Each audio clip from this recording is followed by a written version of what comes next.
शांति। आपकी शादी में देरी है, रुकावटें हैं, बाधा है, जिसकी वजह से आप अपने मनचाहे जीवन साथी से मिल नहीं पाए। आपके पास रिश्ते आते हैं पर बात अधूरी रह जाती है, बीच में ही रह जाती है, टूट जाती है, बिगड़ जाती है। तो ये वीडियो आपके उस बंद किस्मत के ताले को खोलने वाला है।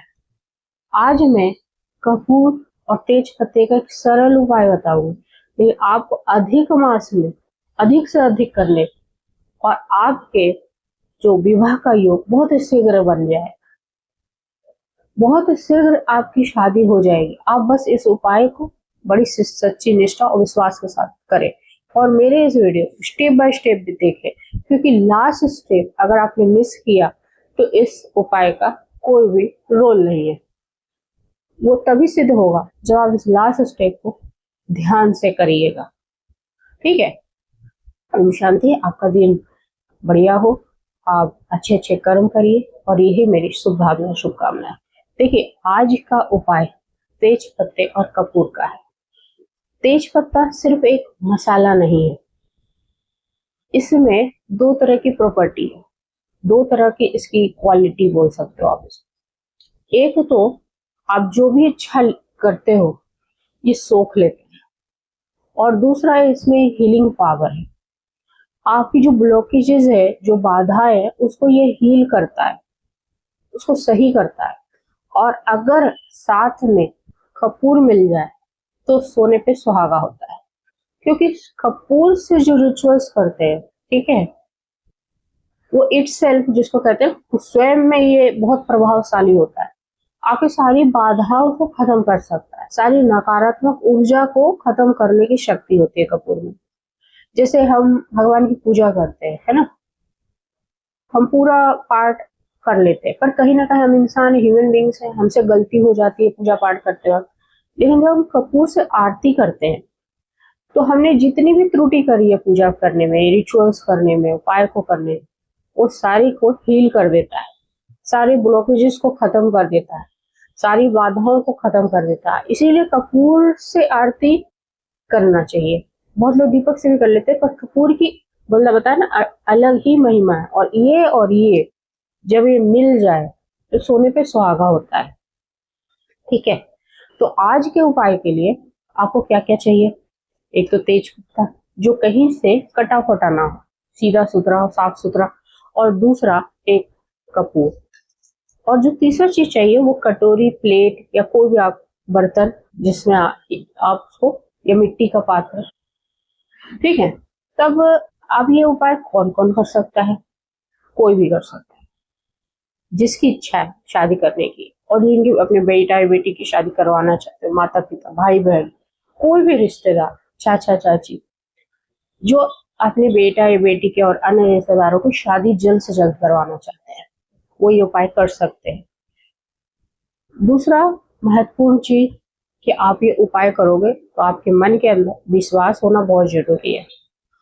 ठीक है। और अधिक मास का अब अधिक से अधिक प्रयोग करिए। ये हर बार नहीं आता है, 3 साल के बाद आता है, तो हम इसका उपयोग करना जानना चाहिए कि अधिक मास का हम ही उपयोग करें। इसलिए मैं उपाय आपको बता रही हूँ ताकि आप अधिक से अधिक करो। और ये आप शादी के जो रिचुअल्स उपाय कर रहे हो, इसके लिए तो कर ही सकते हो, साथ ही अन्य इच्छाओं के लिए भी आप ये उपाय कर सकते हो। और इसके साथ एक महत्वपूर्ण चीज भी चाहिए, वो है रेड कलर का स्केच पेन, कलम, जो भी आप लेना चाहो रेड कलर का, अगर आप शादी के लिए उपाय कर रहे हो। अगर आप अन्य इच्छाओं के लिए कर रहे हो तो आपको ग्रीन कलर का लेना पड़ेगा। लेकिन हम शादी का वीडियो बनाते हैं तो हम चाहते हैं हमारे व्यूवर्स की जल्द से जल्द शादी। आप रेड कलर का लीजिए। अब आपको करना क्या है और किस टाइम करना है, पहले तो आप समझ जाओ।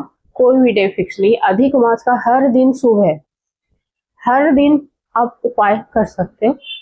और इसके लिए समय की भी कोई पाबंदी नहीं है, सुबह से लेकर रात को 12 बजे तक आप ये उपाय कर सकते हैं। ठीक है। जिस टाइम आप फ्री हो। अगर मेरे से कोई पूछा जाए कि पर्टिकुलर एक टाइम बताइए, तो मैं तो ब्रह्म मुहूर्त का बोलती हूँ, क्योंकि उसमें बड़ी असीम शांति होती है। ब्रह्मांड के सारे इंसान जो डिस्टर्ब करते हैं सब चीज, वो सो रहे होते हैं, और जो ईश्वर के नजदीक होते हैं वो जग रहे होते हैं, तो उनके हाई वाइब्रेशन जोन होता है ब्रह्म मुहूर्त में। उस समय करो तो बहुत ही बढ़िया। लेकिन अगर आपके पास समय नहीं है या आप लेट उठते हो, तब आप किसी भी समय पे ये उपाय कर सकते हैं। अब ब्रह्म मुहूर्त के पर्टिकुलर टाइम में मत फंस जाना, 3:30 से 5:30 या 4 से 6 के बीच में कर सकते हैं आप। अब आप करना क्या है, करने के लिए क्या करना पड़ेगा? सबसे पहले करने के लिए आप एक शांत जगह पे बैठ, ऐसी जगह पे जहाँ पे कोई बहुत ज्यादा सामान नहीं है ना, आराम से शांति से जमीन पे भी बैठ कर सकते हैं आप। और इस तेज पत्ते पे बहुत कम से कम शब्दों में अपनी इच्छाओं को लिखना, क्योंकि तेज पत्ता छोटा ही होता है, किसी के पास छोटा भी होता है, मोटा भी होता है, लंबा होता है, लेकिन आप ज्यादा से ज्यादा शब्द नहीं लिखना। पर सबसे पहले आप अपने तेज पत्ते पे स्वास्तिक बनाइएगा, ठीक है? इस तरीके से आप स्वास्तिक बनाइएगा सबसे पहले, और उसके बाद अपनी शादी का लिखिएगा, या तो शीघ्र विवाह कम से कम शब्दों, या जल्दी शादी, ईयर भी लिख सकते हैं, जैसे कि मेरे को 2026 में ही करनी है शादी, या 2027 तक करनी है तो 2027 लगेगी। जल्द से जल्द शादी, जल्दी शादी। अपना नाम आप लिख दीजिए, जो भी है आपका नाम, ठीक है? और नाम प्लस उम्र, ठीक है? शीघ्र विवाह, जल्दी शादी, कम से कम शब्दों में आपने ये लिख दिया है, ठीक है? लिख रहे हैं? जल्द शादी, शीघ्र विवाह, कम से कम शब्दों में, या एक सेंटेंस 3-4 शब्दों में, ज्यादा ज्यादा जगह नहीं होता है, ठीक है? आपने ये लिख लिया, मेरी शादी जल्द से हो जाए, या मेरे बेटे अमित की शादी जल्द हो रही है, बस ये एक लाइन ही लिख दो। या मेरी बेटी प्रिया की शादी जल्द से जल्द हो रही है, 2026 तक हो रही है, ठीक है? या उसकी उम्र इतनी है, उसकी शादी 2026 तक हो गई है, और लिखिए, और पर्टिकुलर पॉजिटिव सेंटेंस बना लिया आपने। अब इसको क्या करना है, आपको ऐसे हाथ पे रखना और ऐसे हाथ से ढक लेना है, और बोलना है अपने इष्ट, जिस भगवान को आप मानते हैं, विष्णु भगवान, शिव परमात्मा, जिसको भी मानते हैं, अगर आप विष्णु भगवान को मानते हो, विष्णु भगवान, मेरे बेटा या बेटी की शादी जल्द से जल्द हो रही है, मेरे मेरी शादी जल्द से जल्द हो रही है, ऐसे आप फूंक मार दीजिए इस पे। और ये बोलकर आंखें बंद करके आप जैसे बोल रहे, ओम शिव परमात्मा, मेरी शादी जल्द से जल्द हो गई है, बस। उसके बाद आप इसको निकालिए। बहुत लोग क्या करते थे, तो पहले इस उपाय को करते थे, बहुत वर्षों से चलता आ रहा उपाय, कैंडल में या दीपक में जला देते थे और उसकी ऐश को उड़ा देते थे, जो राख बचती थी।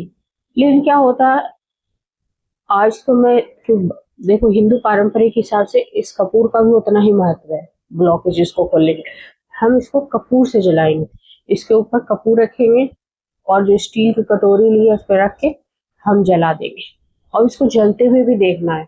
और हमें उस परमात्मा से, विष्णु भगवान से, लक्ष्मी माता से, शिव परमात्मा से, जिनके जो जो भगवान है घर के, कुल देवी है, जो जिसको आप मानते हो, जिनकी आप पूजा करते हो, उनसे आपको आग्रह करनी।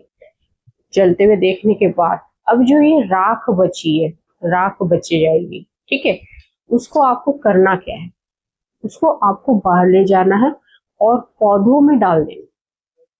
गमला तो होगा, गमले में डाल देना। और उसके बाद एक बहुत जरूरी, जो लास्ट स्टेप मैं आपको बता रही थी, बहुत जरूरी है, इस पे थोड़ा सा पानी डाल दीजिए, ठीक है? ये पूरी जो आपकी जो भी बाधा है उसकी हीलिंग हो जाएगी, नकारात्मक ऊर्जा हट जाएगी, सकारात्मक होगी। और पानी डालने से वो मिट्टी में ऑब्जर्व होगी, साथ ही साथ आपकी ब्राह्मणी ऊर्जा में वो चली जाएगी। देखिए, पंच तत्व पहले भी मैंने बताया आपको, तो भूमि का बहुत बड़ा योगदान होता है। भगवान का एक जो पंच तत्व है ना, पंच तत्व में एक जो चीज है वो मिट्टी, वो ऑब्जर्व हो जाएगी। एक तो अपनी हीलिंग होना है, आपकी तेज पत्ता से, कपूर से बाधाएं खत्म होगी, और वो सारे तत्व उस मिट्टी में मिलेंगे, ब्रह्मांड को जाएगा वो चीज, और आपकी इच्छा जल्द से जल्द पूरी होगी, शीघ्र विवाह का योग होगा, और आपकी बंद किस्मत को खोल देगा। और अब आपको ये पूछोगे कि ये कितने दिन तक करना है, जितने दिन इस पूरे मास में जितने दिन आपकी इच्छा हो करिए, पूरे महीने करिए और भी अच्छा। लेकिन आप चाहोगे कि आप पर्टिकुलर कोई आप 5 बार, लेकिन कोई भी दूसरी इच्छा रखने से पहले 5 दिन का भी गैप जरूर दीजिएगा। जैसे अगर मैंने कोई आज एक इच्छा के लिए किया, दूसरे बार में जब मन हुआ कि अभी और अधिक मास का यूज किया जाए, कोई और इच्छा के लिए किया जाए, तो 5 दिन का मैं गैप दूंगी, ठीक है। लेकिन मैं तो आपको कहूंगी कि आपको अपनी एक इच्छा को प्रायोरिटी देनी जो आपकी अधूरी है, तो उसी को पूरा करने में लग जाइए। ब्रह्मांड को बस एक ही इच्छा बताइए, ठीक है। अब आप सारा क्वेश्चन सॉल्व कि भाई क्या करना क्या नहीं करना, ये हो गया। अधिक से आप अधिक यूज करिए। और दूसरा जो आपको मैं इसमें सावधानियां हैं, पहले तो जो जगह डिसाइड करिए उसके आसपास कोई ऐसी जगह नहीं है कि भाई कुछ चीज जल जाए, इसकी सावधानियां जरूर रखिएगा, ठीक है, आसपास। और मन के अंदर पॉजिटिव विचार जरूर रखिएगा कि हाँ ये कर रही तो पॉजिटिव होगा ही होगा, और होगा भी, क्योंकि ये साधारण उपाय नहीं है। ऊपर से आपने कब किया है? अधिक मास में। इसकी एक्चुअली और वैल्यू बढ़ जाती है, ठीक है। और कमेंट में, ये भी इम्पोर्टेंट है, जब आप पॉजिटिव चीज कर रहे हो तो कमेंट में भी आपको लिखना है अपने देवी देवता का नाम लिख दीजिए, जिसको भी आप मानते हैं, जिसके नाम से आपने ये उपाय किया है, ठीक है, उस चीज को आप कमेंट में लिख दीजिएगा। मैं समझ जाऊंगी कि आपके देवी देवता ये है, ठीक है। मेरी भी यही विश है कि आप सबकी मनोकामना जल्द से जल्द पूरी हो। जो आपके बंद, आपको लग रहा है कि आपकी किस्मत बंद हो गई, वो खुल जाए, आप खुश रहें। और कोई भी क्वेश्चन हो कमेंट में कभी भी पूछ सकते हो, ठीक है। तो अगले वीडियो में अगली पॉजिटिव एनर्जी के साथ मिलेंगे। जय हिंद, जय भारत।